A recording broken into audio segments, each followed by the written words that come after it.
masih inget nggak Kak nih, konten komedi pertama yang dibuat itu gimana sih? Tentang apa gitu? Jadi kalau di TikTok itu aku juga memperkenalkan diri bahwa aku itu pertama booming itu kan karena TikTok ya kayak.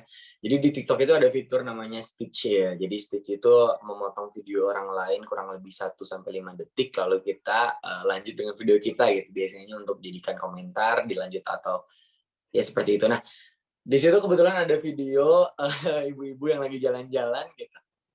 Di situ aku Stitch potong 5 detik. Aku berpura-pura sebagai anaknya, terus pura-pura di rumah kayak, "Mah, kemarin jadi liburan ke Dieng," kalau nggak salah videonya gitu. Terus mama aku yang di rumah bilang, "Iya emang kenapa? Ini videonya viral mah, cuman kayak gitu doang," dan kurang lebih nggak sampai 10 detik itu video, dan booming sampai 7-8 juta views gitu di bulan Februari 2021 itu. Dan itu jadi awal aku mulai ada di content creator ini gitu, ada di sini begitu.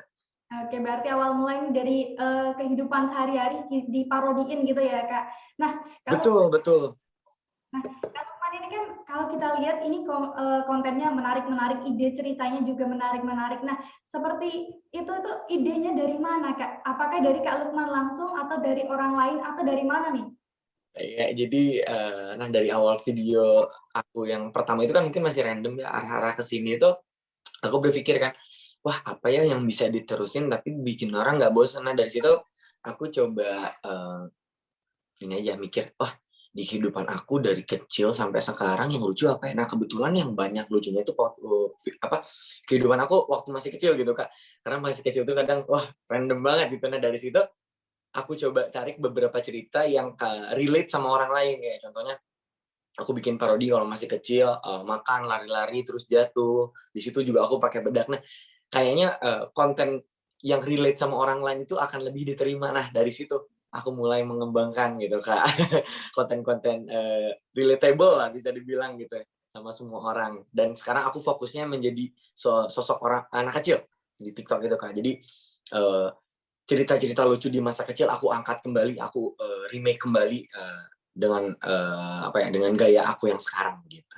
Ya, berarti lebih ke konten-konten anak kecil, mungkin dari pengalaman dulu waktu kecil diparodiin, sekarang jadi konten, jadi hal yang suatu karya yang menarik gitu ya Kak. Nah, gimana sih tanggapan orang-orang, mungkin keluarga, mungkin orang dekat ketika melihat Kak Lukman ini memparodikan seorang anak kecil gitu? Jujur awalnya dari diri akunya sendiri agak malu dan memang awalnya nyumput-nyumput gitu kayak sempet-sempet kayak, wah jangan sampai nih keluarga, teman sekitar tahu karena aku tuh awalnya mungkin mem-branding diri aku tuh sebagai musisi awalnya, dan saat berubah ke sini tuh agak takut di diri sendiri karena takutnya tidak diterima bahkan kayak, apaan sih bikin gini-gini, dan ternyata semakin ke sini semakin besar, mereka tahu sendiri, bahkan ternyata respon mereka itu beda, bahkan kayak, "Wah lebih keren lu kenapa nggak sih nggak dari dulu kayak gini, bikin kayak gini, karena lu cocok banget, lucu banget," bahkan kayak gitu kan, dan oh ternyata ya seperti itu responnya dari keluarga, teman-teman terdekat gitu. Oke, berarti justru mendukung ini hal yang Iya, positif gitu ya. Wah, sangat-sangat menarik nih. dukung, betul. Berarti mereka sekarang sudah terbiasa melihat Kak Lukman berpenampilan seperti anak kecil dengan bedak di pipi, dengan segala macam, dengan khas tampilan anak kecil gitu ya Kak.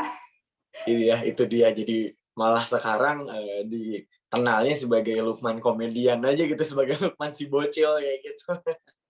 Oke, sekarang berarti identitas sebagai pemusik gitu, musisi gitu berarti sudah mulai menghilang tergantikan dengan Lukman komedi ini. Iya, bener banget. Bener banget, Kak. Terima kasih sudah nonton.